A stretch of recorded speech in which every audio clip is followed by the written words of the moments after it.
It was supposed to be an easy Halloween score. 2 masked teens, 1 small store, and a humble old cashier who looked like he couldn't even stand fast. But what they didn't know was that behind that calm face stood a retired soldier. A man who had seen war, felt pain, and feared nothing. What happens next will shock you. Watch till the end. And don't forget to like, share, and subscribe for more stories that hit hard and teach real lessons. Halloween night had a strange kind of silence in East Haven, the kind that hummed under the orange glow of porch lights and cheap plastic decorations swaying in the cold wind. The air smelled like burnt pumpkin candles and cheap candy. People were either out in costumes or tucked inside watching horror movies. The town's small gas station mini-mart, Rhodes Quick Stop, sat on the corner of Elm Street, its flickering neon sign buzzing louder than the traffic. Inside, Calvin Rhodes stood behind the counter, slow and steady like time itself couldn't rush him. His shoulders were broad, but his baggy gray hoodie made him look softer than he really was. He was counting the till, not because he was worried about money, but because that's what he did every night. Routine over worry. The sound of coins hitting the counter mixed with the faint buzz of the freezer and an old FM radio humming soul music. From decades ago, Calvin's right leg ached the way it always did when the temperature dropped. He shifted his weight and leaned slightly on the stool, humming along to the radio. Anyone looking at him would think he was just another tired worker pushing through another shift. But behind that calm, quiet look was a man who'd been through fire. The small limp in his step told the story of a bullet that once traveled through muscle and bone. The army had let him go after that. He'd built a new life here. Simple, quiet, predictable. A wind chime above the door jingled faintly each time someone came in. But tonight it hadn't moved in an hour.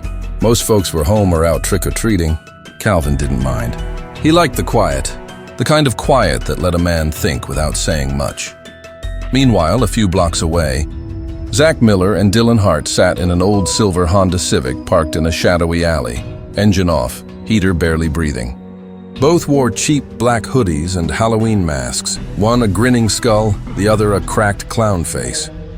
Between them lay a small black pistol, real, heavy, and cold. Zach's leg bounced restlessly. He kept tapping the steering wheel, a cocky grin on his face. "This place don't even got cameras outside," he said, blowing out a nervous laugh. "Told you, Dill, easy, in and out. Nobody's gonna play hero on Halloween." Dylan looked at the gun again, not saying anything. His breath fogged up his mask. "Zach, I don't know, man. It's just, dude's probably some old man working late." What if he what? Zach cut him off, leaning closer. "You think he's got a shotgun behind the counter?" "Bro, it's a corner store, not Fort Knox." He chuckled like it was already over. "Look, we go in, point the piece, tell him to open the register. You grab the bills, I keep him chill. 10 seconds, we're gone." Dylan nodded slowly, but his hands trembled in his lap. Yeah, okay, he wasn't convinced. He wasn't built for this. But Zach was his best friend since middle school, the kind of guy who always dragged him into trouble and somehow made it sound fun. The rent notice Dylan's mom had cried over last week echoed in his head. He told himself it was just a one-time thing, just this once. Back at the store, Calvin was writing something in a small notebook. Names of customers who owed him a few bucks on credit. He let people pay him back whenever they could. Most did, some didn't. He didn't care. He'd seen worse things than a few dollars lost. The doorbell jingled. 2 figures stepped in. Tall, masked, black hoodies pulled low. The wind followed them for a second before the door shut and left only the hum of the freezer again. Calvin didn't flinch. He didn't even look up right away. He finished writing the word Howard in his notebook before glancing up.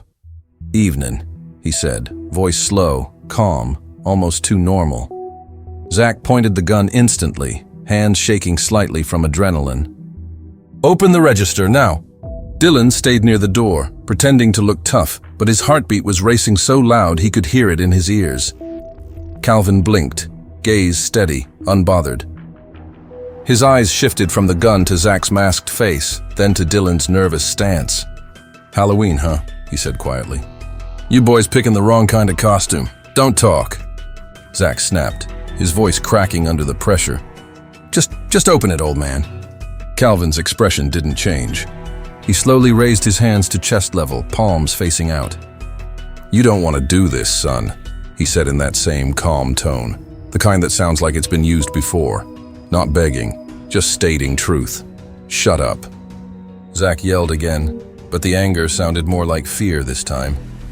Dylan's breathing hitched. Zach, come on, man, let's just… Shut up, Dylan. The moment hung heavy, like time slowed. The hum of the cooler filled the silence again. The sound of faint jazz playing on the radio, almost surreal against the tension. Calvin's eyes locked on Zach's grip. Right hand stiff. Thumb floating off the trigger guard, elbows too wide. Rookie hold. He could see the shake, the nerves, the fear. In one single motion, so fast it barely looked real, Calvin stepped forward, twisted Zach's wrist, and snatched the gun free like he'd done it 1,000 times before. The move was silent, efficient, controlled. The sound of metal scraping against the counter was the only thing that followed. Zach froze, eyes wide under his mask. What the… How… Dylan's jaw dropped. His knees almost buckled. Calvin ejected the magazine, popped the bullet from the chamber, and set both on the counter. Safety off, he said softly, sliding the empty gun back toward Zach. Always a mistake when your hands are shaking. For the first time that night, Zach didn't know what to say. His mouth opened, closed, then opened again. You a cop or something? Calvin shook his head. Nah, just a man who's seen too many young faces make dumb choices with cold metal. Zach swallowed, the confidence melting from his voice. I didn't mean, we just needed some… Calvin cut him off gently. Money? Yeah, I get it. You think I ain't been there? But trust me, son, this ain't the way you earn respect or peace. Dylan took off his mask first, tears forming behind his tired eyes. We weren't gonna hurt you, sir, I swear. I didn't even want to… Calvin put a hand up. I know, boy. I could see it. Zach's hand fell to his side. His breath came out in shaky bursts. He looked like a kid again. Not a criminal, not a threat, just scared and lost. Calvin picked up the disarmed pistol, turned it around and handed it back, butt first. Next time you hold one of these, he said, make sure it's to protect someone, not scare someone. Dylan wiped his eyes. Zach looked down at the counter. Silence filled the room. You boys got parents waiting on you? Calvin asked finally. Neither spoke. Dylan nodded weakly. Zach didn't move. Calvin sighed and leaned on the counter, the limp more noticeable now as he shifted his weight. You know what I did before this? He asked, voice low. Army, 20 years. Thought I was bulletproof. One day I wasn't. Bullet tore through my leg. End of that story. No medals, no glory. Just pain that still bites every time it rains. He looked up, eyes soft but serious. But I ain't bitter. I just learned something. That being strong ain't about winning. It's about what you do when life drops you. The boys stood in silence, both ashamed, both unsure. Calvin pointed at the door with a slow nod. You got two choices. You walk out that door and act like this never happened. Or you take this moment, remember it, and do better. You decide what kind of men you want to be. Neither spoke for a moment. Then Dylan nodded slowly. Thank you, sir. Zach hesitated, pride fighting inside him, but then lowered his head. Yeah, thanks, he muttered. They left quietly. The bell above the door jingled again. Calvin watched them walk away through the window. Two silhouettes shrinking under the orange streetlight glow. He sighed, rubbed his knee, then turned off the radio. The store went quiet again. Outside, Halloween went on. Laughter, costumes, and fake fear everywhere. But inside that tiny store, 3 real lives had changed course in a way no mask could hide. Outside, the cold air hit them like a slap. The night was still alive, laughter echoing from down the street, kids running in plastic masks, orange lights flickering across windows. But for Zach and Dylan, it didn't feel like Halloween anymore. They walked fast, neither saying a word. The gun, now empty, sat heavy in Zach's pocket. It felt more like a weight of shame than power. Dylan kept glancing back toward the store, heart pounding, guilt swirling. After a block of silence, Dylan spoke first. Bro, we almost got killed. Zach shook his head, still processing. Nah, he wasn't gonna shoot us. He stopped mid-sentence, realizing how wrong that sounded. The man could have ended them if he'd wanted. The way he moved, that calm control. It wasn't something you fake. Zach, Dylan said quietly. He could have broken your arm, dude. He just let us go. Zach kicked at a can on the sidewalk, the clatter echoing off the brick wall. Yeah, well, maybe he pitied us. Maybe he saved us. Zach didn't respond. He kept walking, but slower now. Every streetlight seemed to burn brighter on their shame. Back inside the store, Calvin sat at the counter again, but his mind wasn't in the present. He'd disarmed plenty of men before, some young, some old. But these two, something about them hit different. Maybe it was their age. Maybe it was how scared they looked. He remembered being that young once, reckless, angry, thinking the world owed him something. He grabbed his coat, locked the register, and limped toward the back door that led to the alley. A dull ache pulsed in his leg, but he ignored it. Something told him the night wasn't done yet. Zach and Dylan had reached the next intersection when they heard a voice behind them. Hey, they turned. Calvin stood a few feet back, coat zipped, hood over his head, but his stance still carried that quiet authority. Neither boy moved. Dylan froze completely. Zach looked ready to bolt. Calvin gestured toward the sidewalk. Relax, I ain't here to call the cops. Just figured we should talk before you end up doing this again with someone who won't show mercy. Zach frowned, voice defensive. We said we're sorry, man. What else do you want? Calvin stepped closer, limping but steady. I don't want nothing, but you? You got something to figure out. You point a gun at a man. You better understand what that means. You threaten a life, you lose a piece of your own. Dylan's voice cracked. We weren't gonna shoot, that's the thing, Calvin interrupted gently. You never think you will, until your finger twitches. He leaned against a lamppost, exhaling slowly, looking past them toward the quiet street. You know what it's like to pull a trigger and never stop seeing what happens after? Zach's bravado faltered. You killed someone? Calvin's gaze dropped to the pavement. A few in uniform, in sand and heat where everyone looked scared, just like you did back there. Orders told me it was right, but when I came home I realized right and wrong don't look so different when you're the one holding the gun. The words hung heavy. The wind howled between houses, carrying the sound of kids laughing in the distance. Dylan's eyes softened. Is that how you got hurt? Calvin nodded once. Yeah, caught a bullet in the leg during a night raid. Thought I was done. Medics said I'd never run again. Guess they were right. He chuckled lightly, then looked up. But it gave me something, patience. You learn a lot when life slows you down. Zach swallowed hard. Why didn't you call the cops? You had every right. Calvin's answer came quiet, steady. Because I seen what the system does to boys like you. You're scared, broke, and dumb enough to listen to fear. You don't need a cell. You need a wake-up call. Zach looked down at the ground. For the first time in his life, he had no comeback. Calvin studied him for a moment. You the leader, right? Zach nodded reluctantly. You got heart, Calvin said, but no guidance. That's a dangerous mix. He looked at Dylan next. And you follow too easy. You let fear make your choices.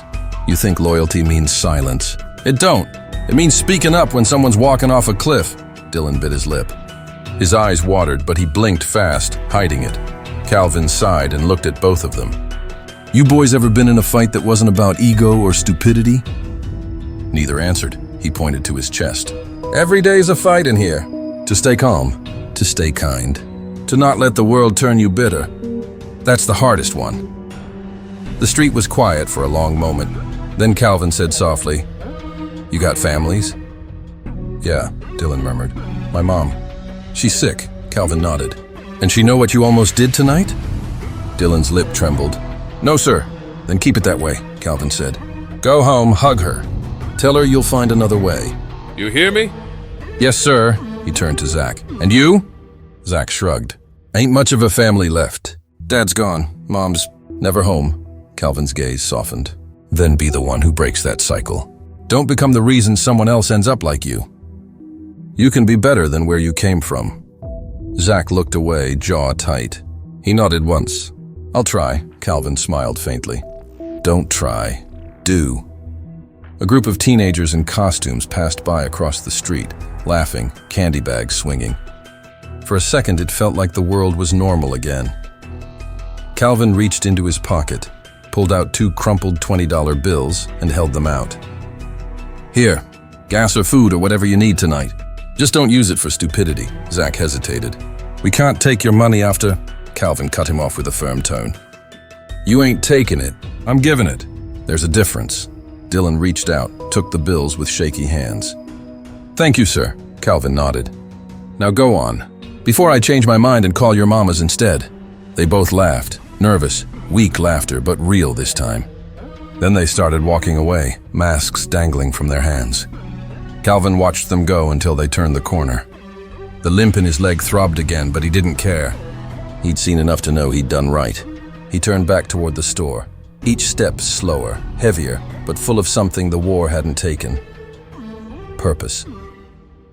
A few minutes later, as the boys walked home, Dylan broke the silence. "Zach, yeah, that dude, Calvin. He didn't just stop us, man. He changed us." Zach didn't answer right away. He just looked up at the night sky. Stars faint behind the clouds, fireworks going off somewhere far. "Yeah," he finally said. "Guess we met the wrong guy at the right time." And for the first time that night, they both smiled, not because they got away with it, but because they'd finally seen what real strength looked like. The night deepened. The Halloween air grew colder, sharp enough to sting the skin. The streets had quieted. Most kids were home, sugar-drunk and asleep. Only a few stragglers in costumes passed under flickering lights, laughter fading into the distance. Zach and Dylan walked in silence, their footsteps echoing against the damp pavement. Their adrenaline had worn off, leaving only a strange calm, part shame, part relief. The weight of what happened still pressed on them, but Calvin's words replayed like a sermon they couldn't shake. They turned down Maple Avenue, the shortcut to Dylan's neighborhood, darker, narrower, lined with dumpsters and graffiti. That's when headlights flashed behind them, a police cruiser. Zach froze. Dylan's breath caught. The red and blue lights painted the brick walls in waves of color. "Crap," Zach muttered, looking at Dylan. "They're not here for us, right?" The cruiser slowed. A spotlight hit them both. A voice called out through the speaker, firm and sharp. "Hey, you two, stop where you are." Their hearts dropped. The car door opened. 2 officers stepped out. One older, one young, both scanning them suspiciously. "Hands where we can see them." The older officer barked. Zach's instincts screamed run. His muscles twitched, but Calvin's words echoed in his head. "You threaten a life. You lose a piece of your own." He took a slow breath and raised his hands. Dylan followed, trembling. The younger cop approached cautiously, flashlight in one hand. "What are you boys doing out here this late?" "Halloween's over," Zach swallowed. "Just walking home, sir." The beam of light slid down his hoodie, pausing on his pocket.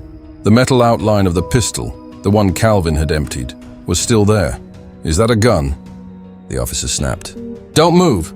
Zach's heart jumped into his throat. "Wait, it's not loaded," he said quickly. "I swear, it's not even ours." The older officer drew his weapon instantly, tension flooding the air. "Get down! Hands on your head!" Zach dropped to his knees, panic setting in. Dylan's voice cracked. "Please, sir, it's not what you think." The younger officer cuffed Dylan first, rough but cautious. Zach felt cold steel click around his wrists a second later. His mind spun. This couldn't be happening. "Where'd you get the weapon?" The older cop asked. Zach hesitated, trying to find words. "From a guy at the store," he said. "What store?" Dylan looked at Zach, silently pleading, "Don't say it." But Zach had made up his mind. Calvin had given them a second chance, and he wasn't about to let that man get dragged into this. "Just some kid earlier tonight," Zach lied. He dropped it and ran. "We picked it up." "Dumb move," the officers exchanged skeptical glances. The older one crouched, lifting the gun from Zach's pocket. He checked the magazine. Empty. "No bullets." The younger one frowned. "It's clean. No prints, no rounds. You sure you boys ain't playing Halloween gangsters?" Zach forced a nervous laugh. "Guess we were, sir. Won't happen again." The older officer's gaze lingered on him for a long moment before he finally sighed. "All right. You're lucky. But next time you want to scare someone, use a plastic one." He handed the empty gun to his partner. "Get rid of it." "Let him go. The cuffs came off. Dylan rubbed his wrists, relief flooding his face. "Go home," the older cop said. "And stay out of trouble." "Yes, sir," they said in unison. The officers left. The red and blue lights faded into the distance, leaving only silence again. Dylan collapsed onto the curb, burying his face in his hands. "Dude, we almost went to jail." Zach sat beside him, staring at the ground. "We would have deserved it." After a long pause, Dylan spoke again. "Why didn't you tell them about Calvin?" Zach looked up at the moon, a faint glow cutting through the clouds. "Because he believed we could change," he said quietly. "He gave us a choice. I wasn't going to make him regret it." They sat there for a moment, the weight of it all settling in. Then, from the distance, they saw movement. A figure limping slowly down the opposite sidewalk. Calvin. He had his hands in his coat pockets, the faint glow of his store's neon sign flickering behind him. He wasn't following them, just closing up for the night, heading home. But when he noticed them, he stopped and gave a small nod. Not of warning, not of anger. "Just quiet understanding." Zach stood up and raised a hand in acknowledgement. Calvin lifted his chin in return, the ghost of a smile tugging at his lips. Then he turned and disappeared into the fog, his slow, steady steps fading away. Dylan exhaled, smiling weakly. "That man's a legend," Zach nodded. "Nah," he said softly. "He's what a real man looks like." The night settled again, calm, cool, and strangely peaceful. For the first time in years, both boys felt something they hadn't felt before. Not fear, not power, respect. Morning sunlight cut through the thin layer of fog hanging over East Haven. The streets were quiet except for the distant hum of cars and the occasional barking dog. Halloween was over, leaving behind remnants of candy wrappers, shredded decorations, and faint echoes of laughter. Zach and Dylan walked side by side toward Rhodes' Quick Stop, backpacks slung over their shoulders, masks stashed deep inside. Their steps were slower this time, deliberate. Neither said much. Words weren't needed. The night's events had changed them, the lessons embedded deeper than any lecture could. When they reached the store, the neon sign buzzed faintly. Calvin's silhouette moved behind the counter, straightening cans and wiping down the register. His posture was calm, his presence steady as ever. Zach took a deep breath. "You, mind if we come in?" Calvin looked up, raising an eyebrow. "I figured you would." He stepped aside, gesturing for them to enter. Inside, the air smelled faintly of coffee and cleaning supplies, a comforting mix that somehow grounded them. Dylan shuffled his feet. We wanted to say thanks for last night. For everything." Calvin nodded slowly. "You boys got a choice. Most people don't use it." "You did," Zach cleared his throat. "We also wanted, to apologize. Not just for the robbery. For everything. Acting like jerks. Making dumb choices." Calvin smiled faintly. "Apologies are good. Actions are better. What matters now is what you do from here." Dylan pulled 2 crumpled $20 bills from his pocket. "We tried to get rid of it, but, we figured you might need it more than we do." Calvin chuckled softly, shaking his head. "Keep it, boys. You'll need it for gas, for school, for life. Just promise me, no shortcuts. No guns, no masks. No more trying to scare your way through life." Zach's voice was quiet but determined. "We promise. We'll do better." For a moment, Calvin regarded them, silent, his eyes soft but sharp. He could see the fear had left them, replaced by something heavier. Understanding, respect, and the beginning of responsibility. "You know," Calvin said finally, "I could have humiliated you, hurt you, scared you more, but I didn't, because that doesn't make a man. Teaching makes a man, and you, if you choose right, you might just have a shot at being men worth respecting." Dylan's lips trembled. "We'll try. We really will." Calvin nodded, turning back to the counter. "Good, now go on. Don't make me regret giving you a second chance." They walked out of the store into the bright morning, sunlight warming their backs. For the first time, they felt what it was like to carry themselves differently. Heads held higher, steps slower, but firmer. The weight of fear and guilt had lifted, replaced with purpose and clarity. As they disappeared around the corner, Calvin watched them go, a quiet pride swelling in his chest. Another day, another lesson taught, another life nudged in the right direction. The doorbell jingled as a new customer entered. Calvin adjusted his baggy hoodie, smiled faintly, and said his usual greeting. "Evening." "Or morning, I guess. How can I help you?" Outside, Halloween's remnants blew down the streets, torn candy wrappers and flickering orange lights. But inside that small store, a quiet kind of victory lingered. A lesson had been learned, respect earned, and a small corner of the world had changed, just a little, for the better.